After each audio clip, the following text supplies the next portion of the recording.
name is Wyatt Gunter. I'm a finance and banking senior at Appalachian State University, and my presentation and report were on business practices in South Korea. Being essentially isolated from the rest of the world because of hostility from North Korea, South Korea has developed a almost entirely homogeneous society, with 97.7% being Korean and the other 2% being Japanese, and 0.3% being other ethnicities and cultures. Um, that's not to say that Japanese people are the same as Koreans, but they do have very similar cultures, and even still, 2% is a very, very small minority. Um, and it's very important for foreigners when conducting business there to demonstrate a high level of cultural competency. Why would cultural competence matter, though? Well, Bill Gates experienced the backlash of cultural incompetence firsthand whenever he shook President Park's hand incorrectly. He ended up all over newspapers in South Korea for disrespecting her, and they were bashing him pretty ruthlessly for his conduct towards her. Um, while he probably had good intentions and didn't realize he was doing anything wrong, there's still an expectation of cultural competence. I've spent many hours researching this topic, and I'll be sure you are properly equipped by the end of this presentation to get your journey started with uh, practicing business in South Korea. The order of this presentation will be Kibun first, which is the most important and focal topic of practicing business in South Korea, and then relationships, and then etiquette and workplace expectations. What is Kibun, though? Kibun is the most critical concept when practicing business in Korea.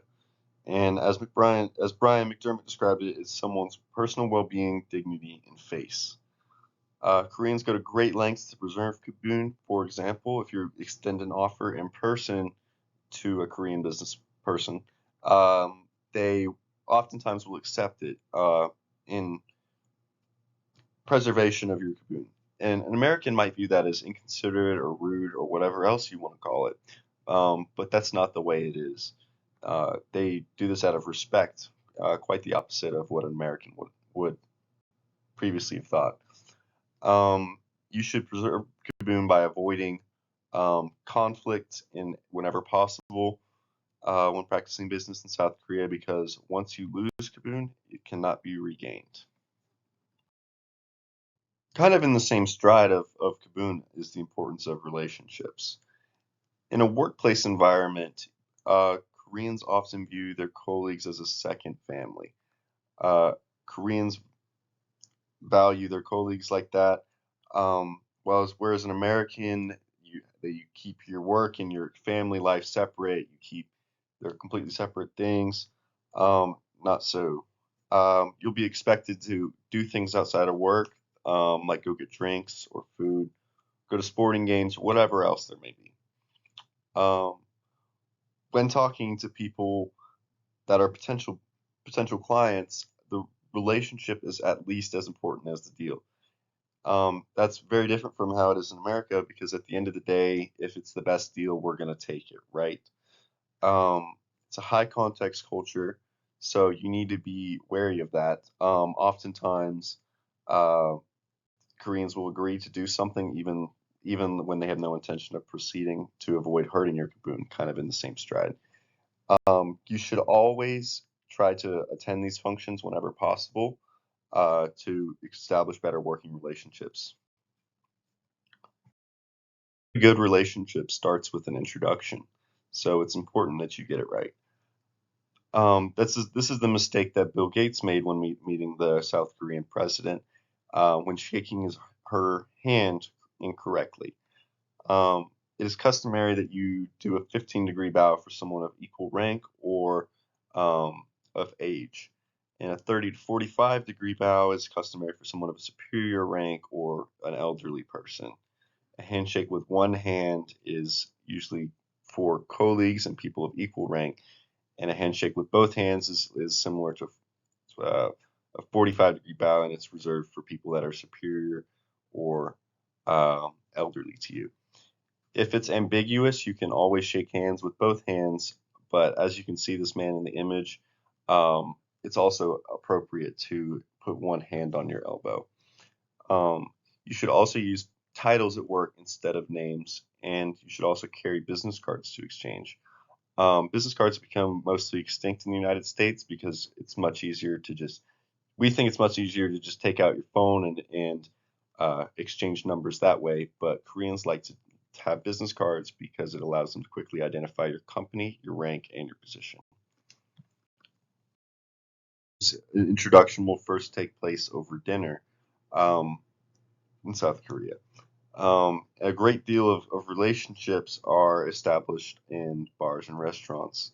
You should always accept dinner invitations because this is a Korean's way to assess whether they can trust you and conduct business with you. There's a couple important things to know for dining etiquette. You should never put chopsticks up in rice and leave them. This is done at jessas and funerals and is extremely rude. You should never do this. Likewise with other Asian countries like Japan.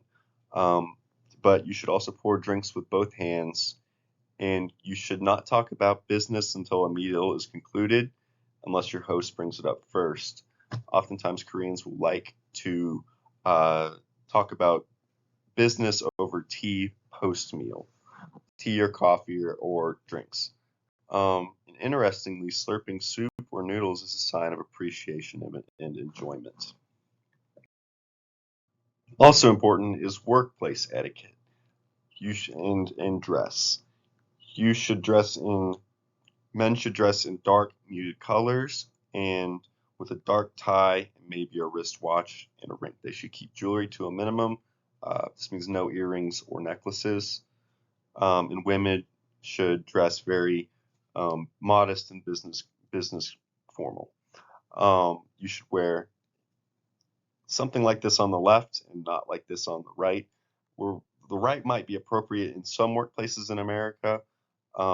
It would never be appropriate in a workplace setting in South Korea. I talked about the importance of kabun and face and respect.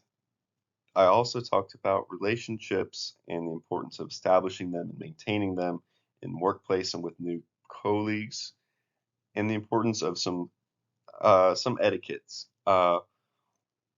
While you aren't going to be expected to be an expert on Korean culture as a foreigner, Koreans will surely take notice if you respect their culture and observe their customs.